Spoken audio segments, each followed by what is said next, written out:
Welcome back into the Front Room's Drum Off series. I'm Rick Kubic, and you're kicking at Kubic's crib. Now, in the introduction, do you prefer a sit-down introduction, or do you want to do a walk-in? Well, you're the boss, bro. Whatever you want me to do. Well, I mean, you're in show business. He's in show business, so I'm just asking him. Some guys like to walk on, introduction, I'm ready here. Or do you just want me to crop you out and then whatever you just do, appear? I'm fine with. Here's a man who doesn't need much of an introduction. No, ladies and gentlemen, not at all. A postmodern man as it be. A man who designed Richard Simmons' first outfit. This is a true fact. And he has a slack belt in karate, and he is a master at Wing Chun. And one of the best loiterers I know in the business. Ladies and gentlemen, please welcome in to the Drum Off series, Kickin at Kubic's crib, comedian extraordinaire, drummer, man of the world, Nick Gaza. Thank you. Thanks. Thank you. Thanks for coming out, Nick. Good to see you again. It's been a while. Good region handshake right there. Yeah, solid. You got to be solid. You can't have the wet fish. You ever get the guy who kind of shakes the hand and he's like, and then I don't like this one either. What is that? Yeah, it's a control thing. Is it like this one, and then you go on there, go put the other one on, and then like this? Is that like this? Yeah, isn't that Bronx? That should only be done, I think, when you're with other world leaders and you've just signed some big treaty. Kim Jong-un. Right. Nick Gay's a comedian. You're going to do some sit down for us, maybe a little later. I'll try. How did you get started in the comic business, being a stand-up comic? You were on a TV show. You were on the Drew Carey show, weren't you? Drew Carey, Malcolm in the Middle, Becker, Dharma and Greg. Now, that was in the 80s, 90s? Yeah, mostly 90s. Well, I moved to Hollywood in 1989, so I would, most of my work that I got television-wise was early 90s to mid-90s. And how did you get that? Did you have an agent? I had an agent. It's no different than any other... any job. It's friends, I had friends of mine who were producers on the shows, and they would help. Well, that's an in, so you have an in. You still have to be good. So did everyone else that was. I mean, it was very rare to get something completely on your own or just through your agent. In fact, when I did the Drew Carey show, Drew's manager, which was a really big shot manager, he managed Tim Allen. Okay, now wait a minute. Before you go on, I don't mean to cut you off. Stay right there. Were you already doing comedy? Yes. Okay, so you were already on the scene as a comic? Yes. Getting some recognition or struggling a little? I was among the masses in Right. Doing the gigs, one-nighters, whenever you could. Yeah, still doing one-nighters. I mean, the big clubs in LA that I worked were the Improv, the Hollywood Improv. I did the Ice House in Pasadena, which is one of the premier clubs in the country. And then I think I did the Comedy Store just a few times. Mitzi Shore, who just actually passed away not long ago, she was the queen of, as Bud Friedman was the king of the improv world. So she ran that whole... Right. If you knew her, you got it in. Right. Kind of she had to like you. I remember she saw me one time, and her advice to me was, you should wear sweaters. So did you? No. I didn't. Anyway, so Tim Allen. Back to Tim Allen. Oh, so Rick Messina of Messina Baker, which is a huge management company, movies and television shows. He was on the set because he managed Drew Carey, and he came up to me, and I guess he had seen me in the clubs. He goes, "Hey, how'd you get this acting gig?" And I said, "Well, I auditioned for it." And he looked at me. He's like, "Wow, that must have been really hard," because those guys were at the level of they just made a phone call to get their guys in. And you're competing against lots of people, man. Those people out there, cat calls and all that. Right. Everybody who thinks they're good moves to New York or LA. So there's just thousands of people, and there's only so much stage time and so many stages, so many openings. Right. It's amazing how many people you see in that situation, New York or LA. And you're like, oh my God, this person is incredible. How are they not a star? And for whatever reason, there are so many good people, musicians. Look at musicians, tons and tons. When I was in the field with Atlantic Records and all that, and traveling and going to Europe and whatever, all over, I would just see bands and bands. I go, oh my God, there's tons and tons of bands that never get heard here. Right. And the same with actors and all that, I'm sure. Now, the TV gig, did you think you were going to make a go of it there once you got Drew Carey, Malcolm in the Middle? What did you do on Malcolm in the Middle? I played a security guard. Just once or one off? Yeah, one off. It was, I did it. I shot my episode that I was in before they start airing. It was a brand new show, so it wasn't. You weren't there was a lot of buzz about the show, but you never know. You never know. Did you ever do Law and Order? I never did. Dum dum. I want to do I'll be a dead guy. I'll be a dead guy at the beginning. As long as I could get. Oh, you can't get a SAG card because you can't. You have a speaking part. You have a SAG card, right? I do. Yeah. Damn you. Did you think the TV thing was going to take off for you? Well, you know, it got pretty close a few times. I did a show called Something So Right. It was Jerry Burns. I don't know if you remember the show Dear John. He was the second lead. And the female lead, I think, was on that. She was one of the leads on 30-something. Mm-hmm. Well, they had a sitcom together, and it's called Something So Right. They brought me on as this character, as a love interest to one of the girls in the show. And it was a big guest starring role. And it went phenomenal. And then it's one of those things where I've been in the business long enough already at that point to not believe everything. But when people of power start telling you stuff. So the director came up and goes, they're talking about making a series regular. That's how well it went. And then a couple other people, they're talking about making it, Oh, that's sometimes a bad sign. And then, then your mind goes, well, what am I going to buy now? I'm going to buy my mom and dad a house, and I'm buying a car, and this. And then the show got canceled. Years back, when you were trying to get a record deal or something, you remember you had to make all the tapes, and you send us headshots and band shots, and you'd spend X amount of dollars putting these packs and mail them. We'd put them in a pink envelope. This way they'll see it on their desk. Right. And it's so funny, when I got signed, I went into the Atlantic Records offices and met our A&R guy, introduced me to a few others, and just prior to this, just 5 or 6 years prior, I was that guy trying to, can you drop this off, at the front desk, and the girls just chewing gum. Yeah, okay, we'll put it here. Right. She puts it in a, Right. And I went in the A&R office, and I looked by, he goes, look, these are the tapes I got today. There's still cassette tapes back then. There was to the ceiling. Oh, I believe it. Rows, and he goes, these are the ones I got to, and he had like this, and I have to go to lunch now. Right. The odds of making it really big, are just astronomical. And I've heard people say, well, they really worked hard at it. I know I personally worked really hard at it. I know thousands of guys who worked really, really hard at it. And every once in a while you'll come across, a huge star that will go, you know what, it was just luck. And when I think back of all the time I kind of wasted, I made a go of it. I wanted to do that, and I was determined. And persistence can pay off, but not always. I know people still doing it today that never even got on the level that we were, which we got on a fairly large level. And the fact being that it may never happen, but I think it all has to do, there's a timing element, and timing and luck, because our situation came together just by a group of people, a lawyer, a manager. I think you hit the nail on the head. I had a friend of mine who was a very big shot producer. He used to executive produce Saturday Night Live.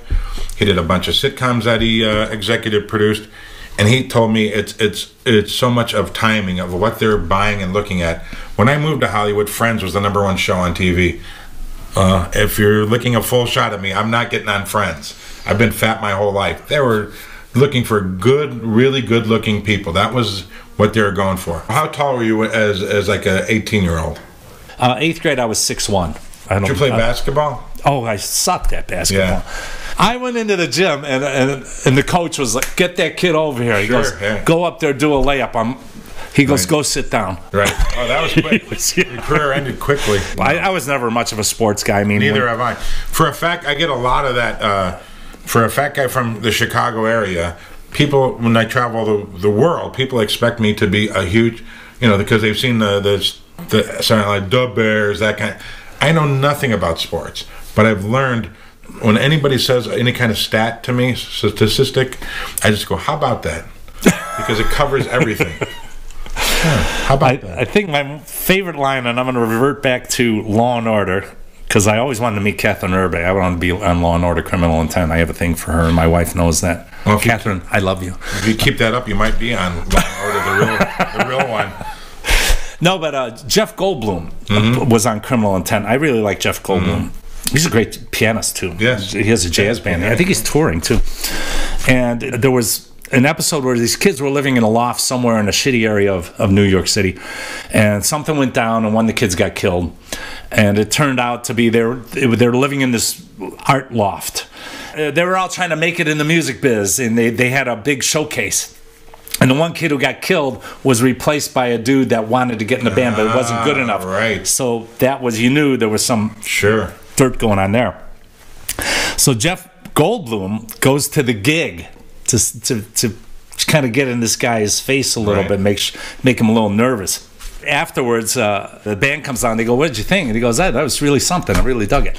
So later in the show, they're back at the station house, and someone asked him and said, "What did you think of that band?" He goes, "Oh, it wasn't that good." You know, he goes, and then Catherine Urbeck goes, "You said they were good." He goes, "No, I said they were something." So that's our line between my wife and I when we see someone. "Hey, what did you think?" Maybe I shouldn't tell this.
I play about 13, 14 times a year. My mom's a professional jazz singer.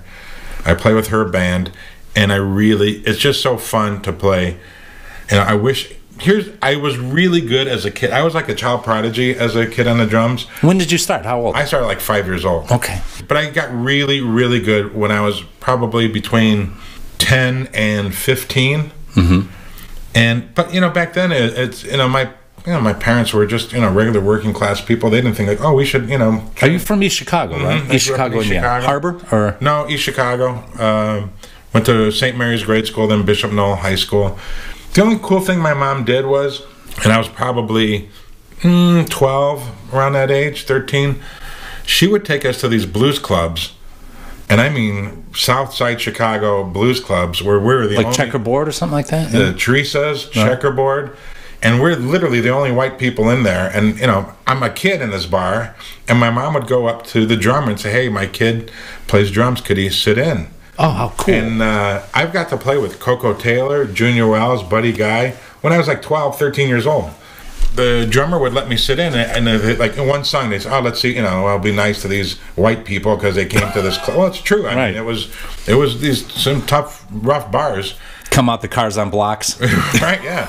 No, you drove there, your cars were on blocks. That's how tough it was, folks. But then I would do really well, and the drummer would go, let me play all night. Yeah, and he'd get drunk at the bar. Yeah, he'd want to have his Cavassier and Bud back. Exactly, right. Yeah. And I got to play with a lot of really big Chicago blues guys, and I was like, nothing ever happened. You think my mom would have, or dad pushed it a little more? Yeah, you know, hey, get me in front of the right people. Because drumming-wise, you're a bit of a jazzer, which I like. Yeah, you know, more jazz. Right. I guess the blues thing too, but yeah, I never was like a hard rock guy. Even that's what I listened to. You know. Did you have bands that you played with around East Chicago? Or? You know, I never. Well, my brother and I, my poor brother, we grew up, we didn't have a lot of money.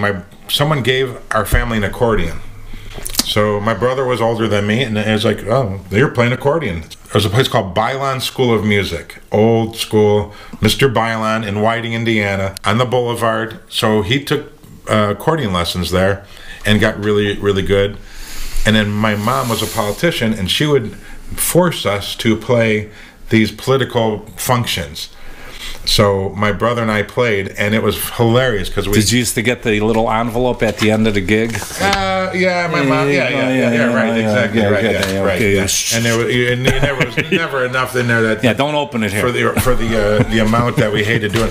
But if you saw any pictures of me and my brother at those functions, it was me like this, and my brother like this. We hated it. And then, you know, of course, you have all the old ladies coming up, pinching your cheek and all that. Oh, man.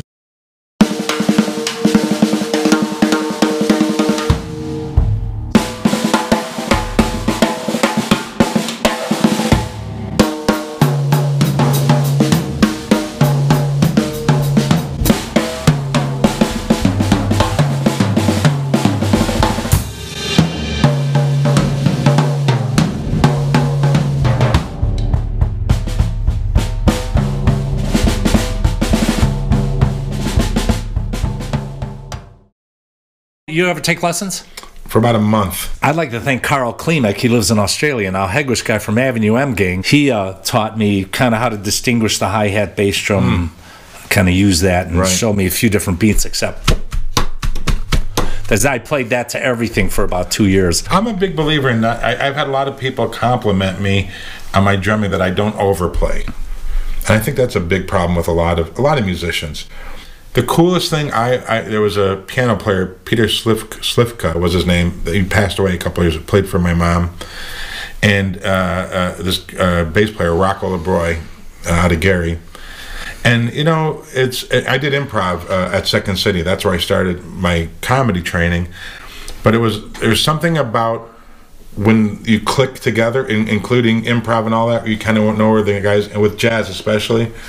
And the three of us, it was us, you know, like I said, I'm not a great drummer, but the three of us really clicked well. We listened to each other really well. Well, music is space too. It's not exactly. It's not just. That's why they have rests and things of that sort. So you can't just overplay. It's good that you do that, because in a musical sense, you need to have that. A lot of times, I find too, if you record, I don't want to get too technical with all this shit, but when I'm recording is when I really hear it. Because sometimes you think you're playing like a cool beat. Oh, that sounds fucking cool, you know, blah, blah, blah. Then you hear it back and it just sounds like a jumbled mess. So then I go back, and especially recording here at the house, I go back and play it, and I taper it back, and I go, it's still one too many beats, because I'm playing a bass line, and it's not locking. But you have to play with those spaces too. And I saw when you came down tonight, because I never really heard you play in a band situation. You came here a couple of years ago when you were doing a comedy show. what Cahuenga. Cuyahoga, woo woo. I wouldn't woo woo you. That was an interesting place. I dig that place. Are you a member there or something? I am not, no, but I know a bunch of my friends are. Like I was telling you, I play a lot of, do stand-up a lot in a lot of old men's clubs. Are you going to be playing in the region anywhere that people might want to catch you? Because if you haven't seen Nick Gaza, the comedy Nick Gaza, and everyone knows him for his stand-up. You got stuff on YouTube and stuff you can check out. And you just played the Tropicana a couple years back. You I did usually do about once a year. I play the Trop. In Vegas, yeah. So try and catch him. What's the one thing you hate about being a drummer? The thing I hate most, and this is where my brother was a star amongst our family because he had the accordion. You can never go to a party and someone go, hey, there's a drum set here. Play us a song. You can't. You know what I mean? Where my brother play us a role. Where my brother would, because he played accordion, he could also play piano. Play us a song. It's Christmas. Play, So I always thought, I was sitting there in the corner with my thumb up my ass, going, "Do you want me to bang on some pots and pans?" That's why I took up the harmonica. I actually play harmonica. Oh, you do? I didn't know that. Yeah. I did not know. And you were a radio star too at WJOB for a while. Very short-lived. They put the kibosh on you right away.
My last real job, if we could call it real, I worked for the city of East Chicago. How'd you get that? You were connected. Yeah, I was connected. But I remember there was nothing to do. And that's what kind of job I like. My immediate boss came up to me, and there was a broom next to me. I was just leaning against the wall, and he goes, "Gaza, what are you doing?" I said, "I'm doing nothing. There's nothing to do right now." He goes, "Well, why don't you pretend like you're sweeping?" And I said, "Well, if we're going to live in Fantasyland, why don't you pretend like I'm sweeping?" That was the end of that career.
What else do you have? I tell jokes. I got this. Your impression of Animal, the Muppet. Yeah!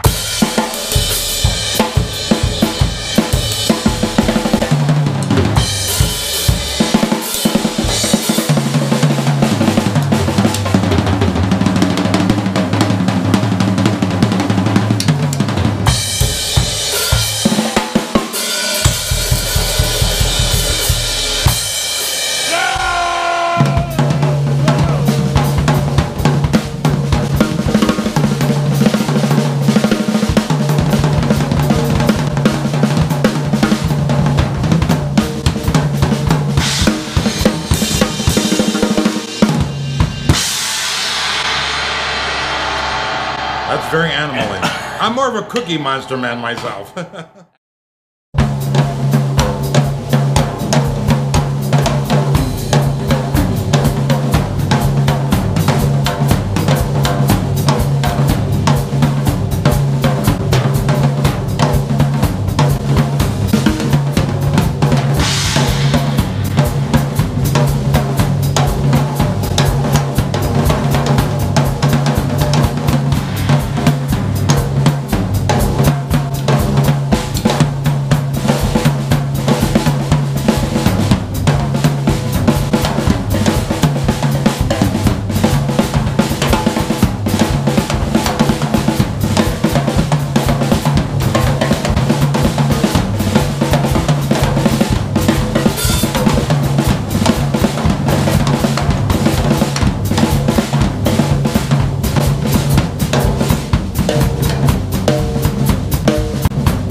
Well, you've been listening to the Front Room's Drum Off series, Kicking It at Kubic's Crib. Nick Gaza, thanks so much for coming in. Thank you. Look for Nick Gaza in and around town. My website, nickygaza.com, NICKYGAZA.com. For coming on the show, right, you get the Walter Brennan boxed set. Right. So, they got including Walter's hat photos. Nice. And real McCoyisms.